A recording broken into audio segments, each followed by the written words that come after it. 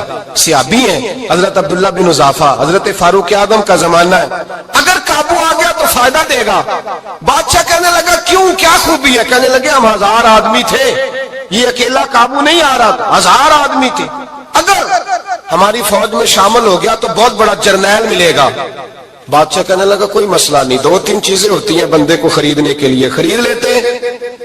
بادشاہ کہنے لگا عبداللہ جتنی دولت تجھے چاہیے میں تجھے دے دیتا ہوں, میرے لشکر میں آ جا, معاذ اللہ اسلام چھوڑ دے.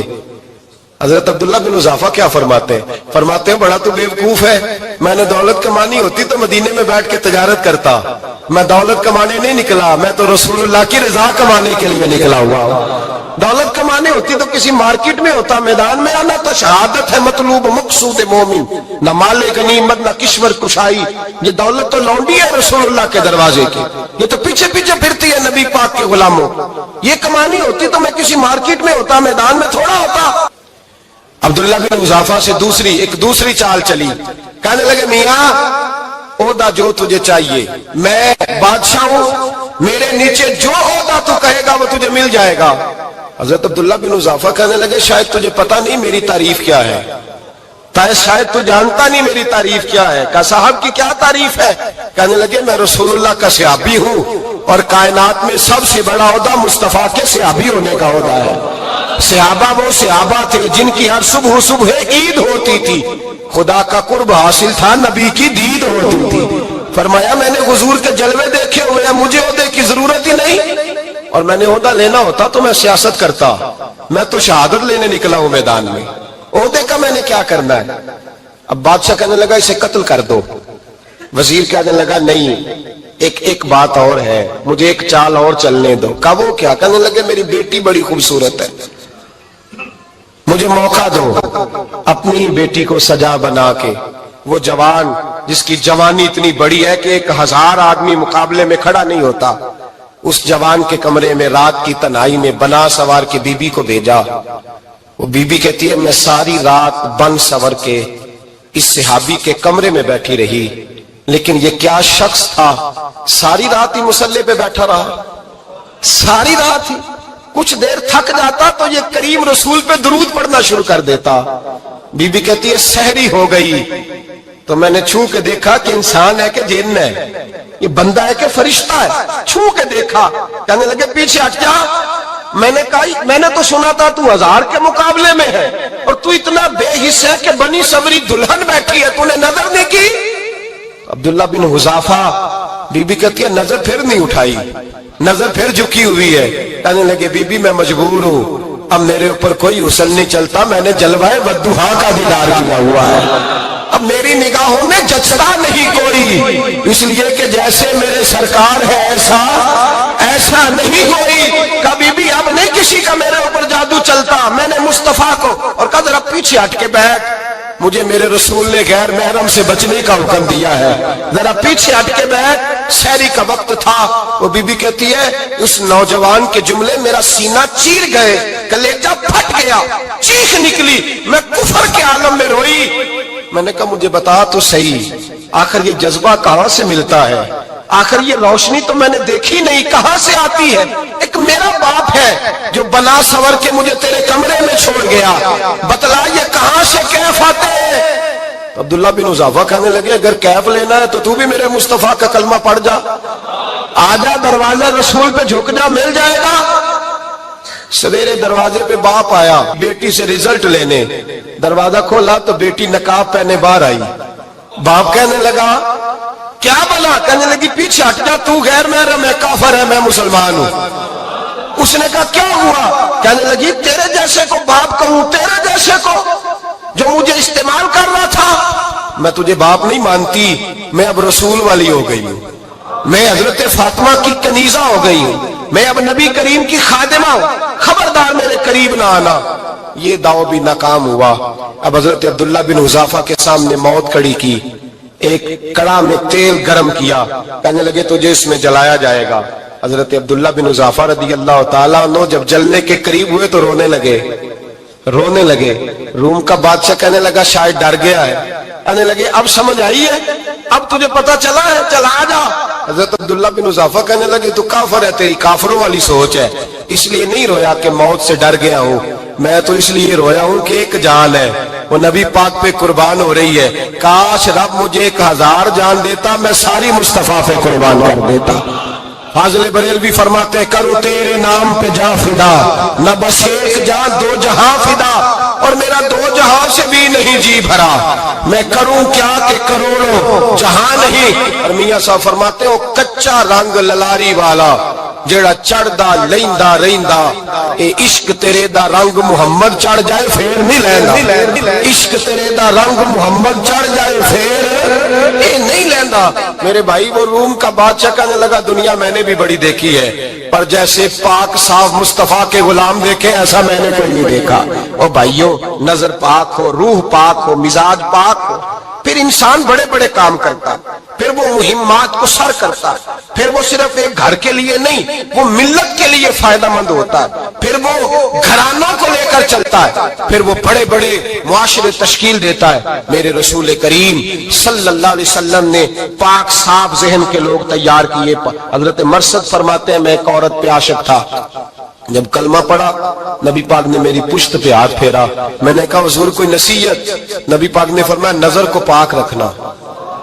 آپ فرماتے ہیں عورتیں میرے پیچھے بھاگا کرتی تھیں اور مجھے کہا کرتی تھی اب تو دیکھتا کیوں نہیں؟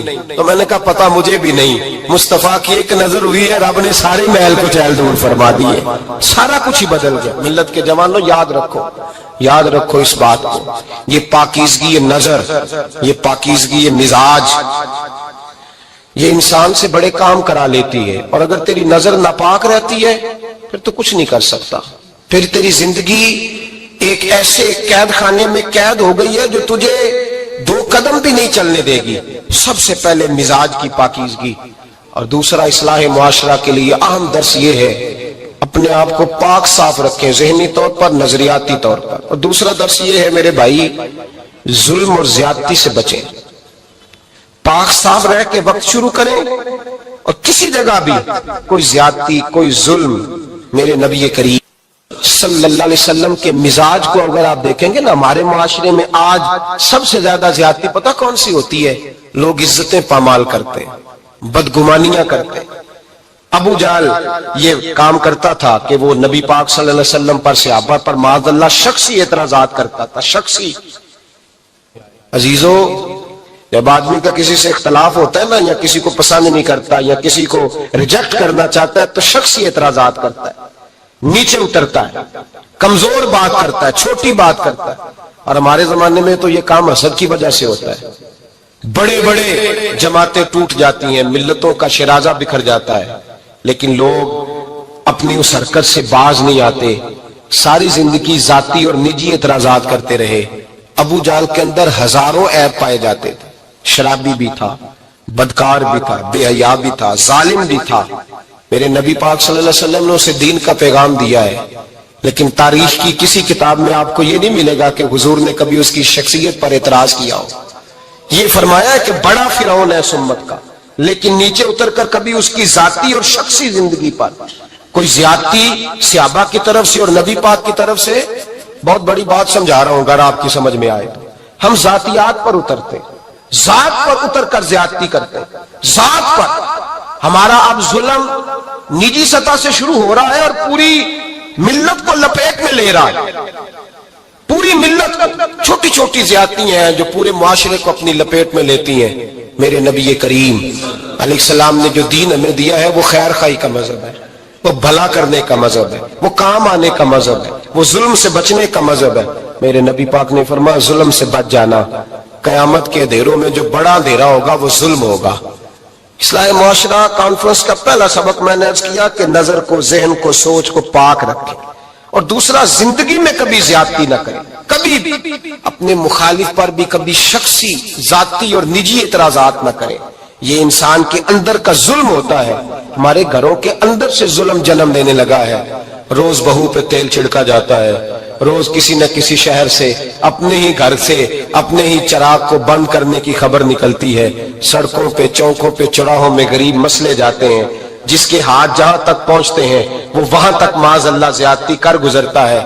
اگر قوم ظلم سے بچنے لگے، زیادتی سے بچنے لگے، تکلیف دینے سے بچنے لگے تو معاشرہ سنور جائے گا۔ میرے رسول کریم علیہ السلام نے اپنے غلاموں سے پوچھا تھا بتاؤ مفلس کون ہوتا ہے، کون ہے جس کے پاس کچھ نہیں ہوتا؟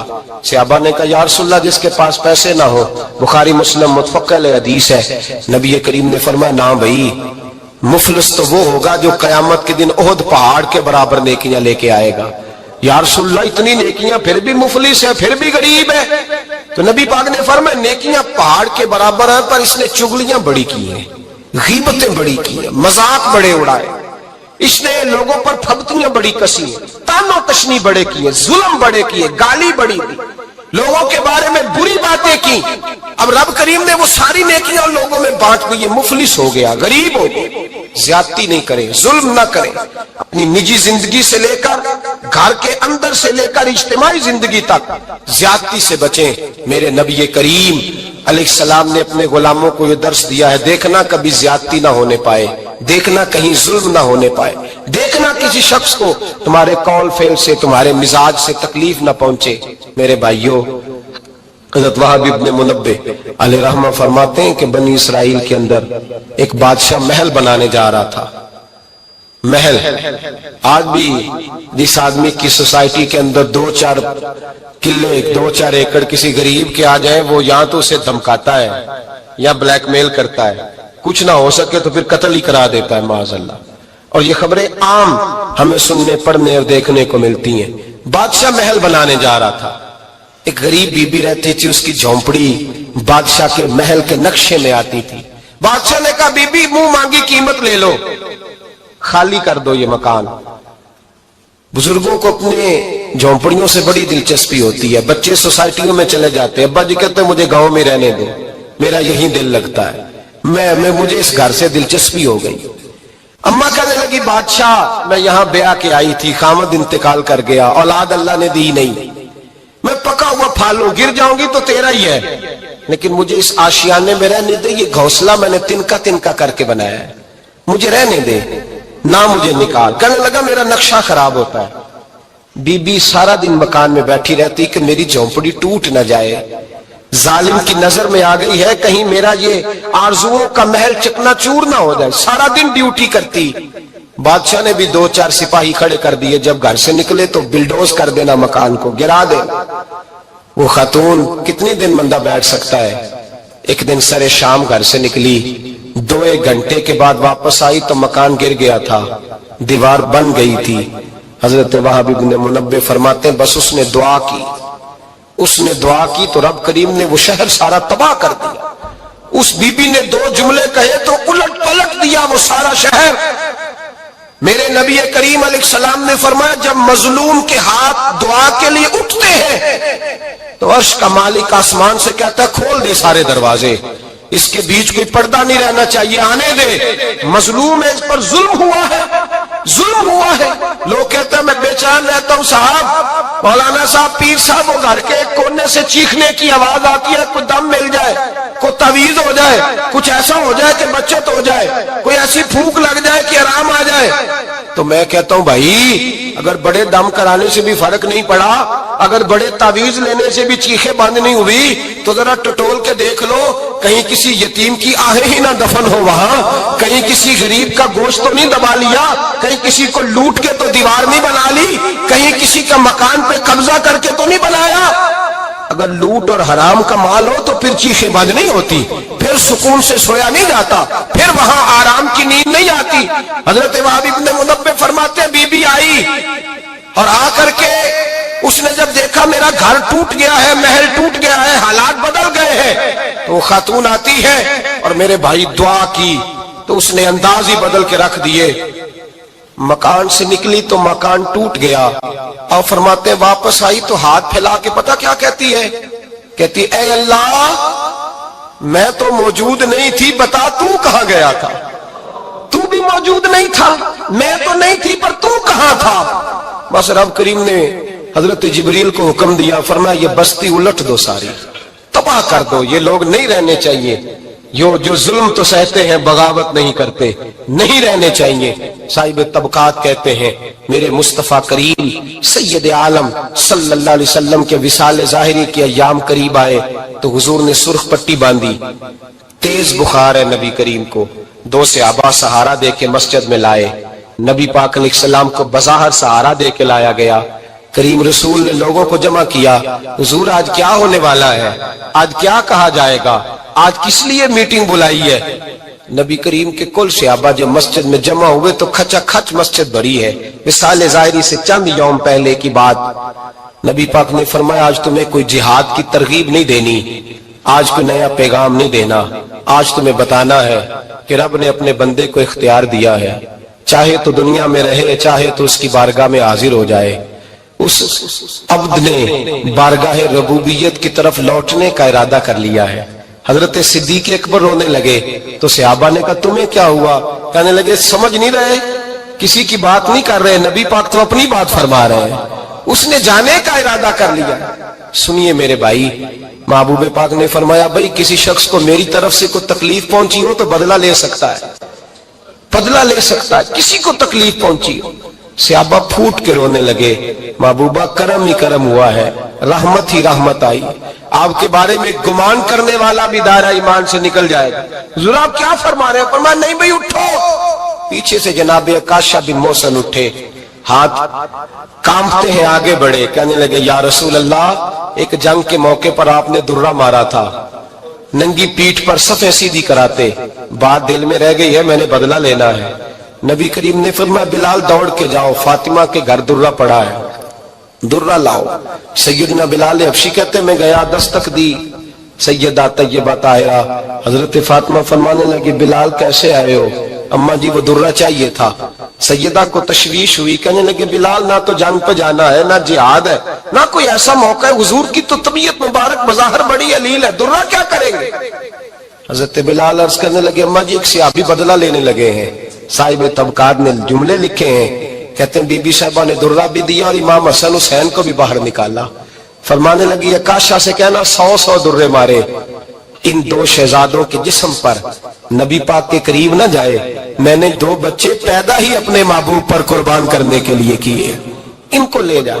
حضرت بلال کہتے ہیں میں 2 شہزادے لے کے آیا، اور جب دروازے میں لے کے پہنچا تو نبی پاک نے دیکھا تو آنکھوں میں آنسو آ گئے۔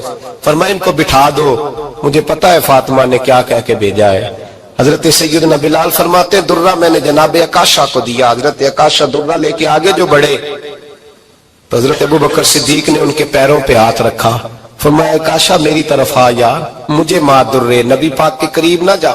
مصطفیٰ کریم نے فرمایا ابوبکر تو ہٹ جا، اسے آنے دے۔ فرماتے میں چند قدم آگے گیا تو مولا علی شیر خدا نے میرے پیر پہ ہاتھ رکھا، کہنے لگے عکاشہ سوچ تو صحیح تو کیا کر رہا ہے؟ حضور نے فرمایا علی ہٹ جاؤ، میرا اور ان کا معاملہ ہے۔ جناب عکاشہ آگے بڑھ رہے، نبی کریم نے فرمایا میں اپنی امت کو درس دینا چاہتا ہوں، خبردار خبردار زندگی میں تمہارے ہاتھ سے زبان سے کسی کو تکلیف نہ پہنچنے پائے، خبردار۔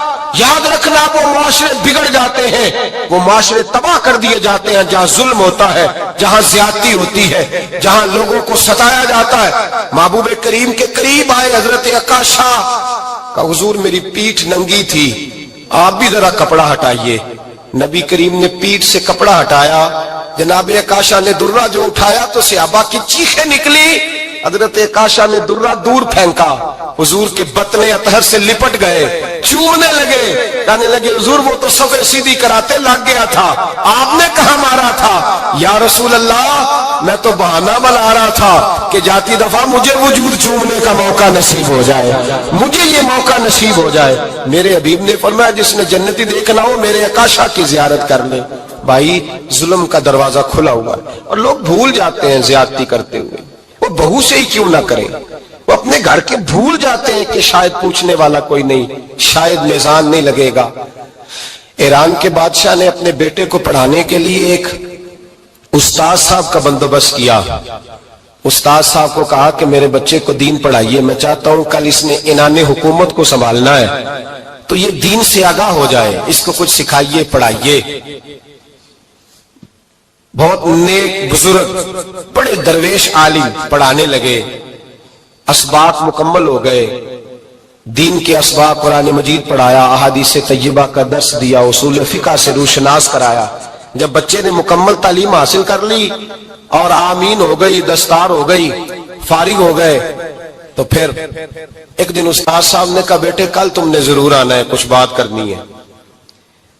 شہزادہ گیا ملنے استاد صاحب سے، استاد صاحب نے کنڈی لگا لی، ہاتھ میں درہ پکڑ لیا، مار مار کے پورے وجود کو زخمی کر دیا، کوئی غلطی نہیں، کوئی بات نہیں، مارا۔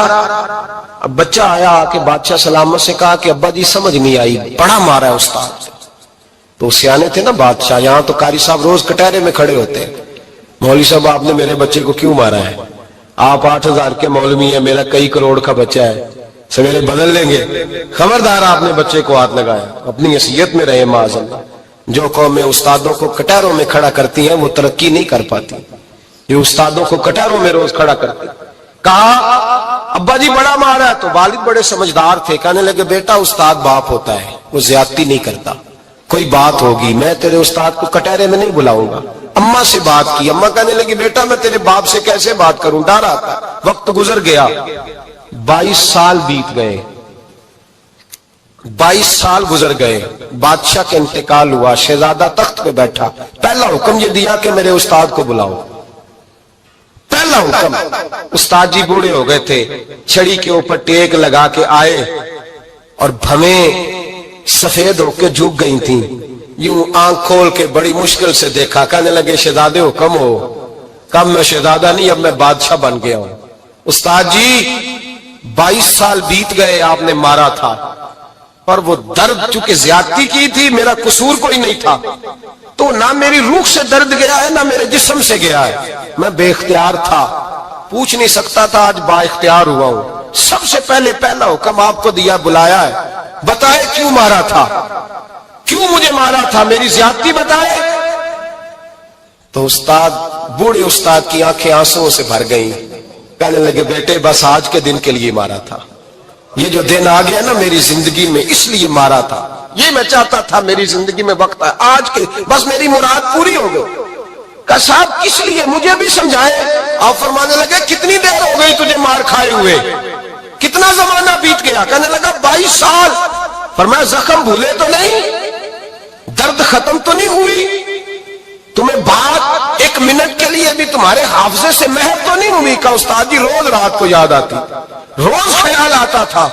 استاد کہنے لگے بھائی تو بے اختیار تھا، پوچھ نہیں سکا، 22 سال تجھے یاد رہا، مجھے پتا تھا تو ایک دن حکمران بنے گا، میں نے تجھے اس لیے مارا تھا کہ بیٹے یاد رکھنا کسی پہ ظلم نہ کرنا، اگر تجھے 22 سال تک یاد رہا ہے تو جس پر تو ظلم کرے گا اسے بھی قیامت تک یاد رہے گا، اور یہ یاد رکھنا تو آج با اختیار ہوا تو تو نے مجھے بلا لیا ہے، قیامت کے دن غریب با اختیار ہو جائیں گے، مظلوم با اختیار ہو جائیں گے، وہ با اختیار ہوں گے، للہ الواحد القہار، رب کریم کی بارگاہ کے اندر ان کا اختیار ہوگا، اکیلے اللہ کی حکمرانی ہوگی، پھر وہ بلائیں گے بڑے بڑے کج کلا، دنیا میں جن کی پگڑیاں اونچی تھی وہ سر جھکائے کھڑے ہوں گے، دنیا میں جو ڈکٹیٹر بنتے تھے ان کی پشتیں لال ہوں گی، ان کو غدار لکھا جائے گا، قیامت تک نہیں بھولے گا۔